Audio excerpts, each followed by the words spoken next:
வரஹ்மத்துல்லாஹி வபரகாத்துஹு. அவையிலுள்ள அனைவருக்கும் எத்தி வைத்தவராய் உங்கள் முன்னிலையில் சீரான தொழுகை எனும் தலைப்பில் உரை ஒன்றை நிகழ்த்த வந்துள்ளேன்.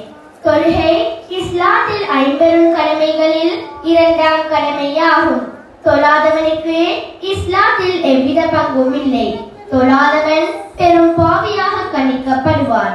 எனவே தான் பருவவயதை அடைந்த ஆண் பெண் ஒவ்வொருவர் மீதும் ஐவேளை தொழுகை நிறைவேற்றப்படுவது கட்டாய கடமையாகும். தகுந்த காரணங்களிலிருந்து தொழுகையை விடுவது மாபெரும் குற்றங்களில் ஒன்றாகும். எனவே 7 வயதானதும் சிறுவர் சிறுவர்களை தொழும்படி ஏவுமாறு, 10 வயதாகியும் தொழவில்லை எனில் அவர்களுக்கு அடிக்குமாறு கருணை கடல் நபி ஸல்லல்லாஹு அலைஹி வஸல்லம் அவர்கள் எமக்கு போதித்தார்கள். அல்லாஹ் தஆலா குர்ஆனிலும் நபி ஸல்லல்லாஹு அலைஹி வஸல்லம் அவர்களின் ஹதீஸ்கள் மூலமாகவும் எங்களுக்கு தொழுகையை கற்றுக் கொடுத்தார்கள். நபி ஸல்லல்லாஹு அலைஹி வஸல்லம் அவர்கள் தம் தோழர்களுக்கு தொழுகையை அதன் உரியமறி வழிகாட்டி கொடுத்தார்கள். நபி அவர்கள் தொழுத முறைப்படியே எங்களுக்கும் தொழ வேண்டும் என்று ஏவப்பட்டுள்ளது.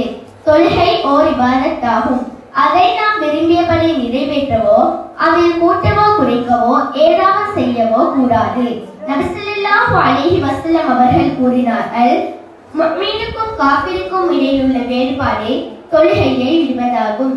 மேலும் கூறினார்கள், யாருக்கு ஒரு நேர தொழுகை தவறுகின்றதோ அவருக்கு குடும்பம் சொந்தம் என்பவற்றை பறிகொடுப்பதற்கு சமனாகும்.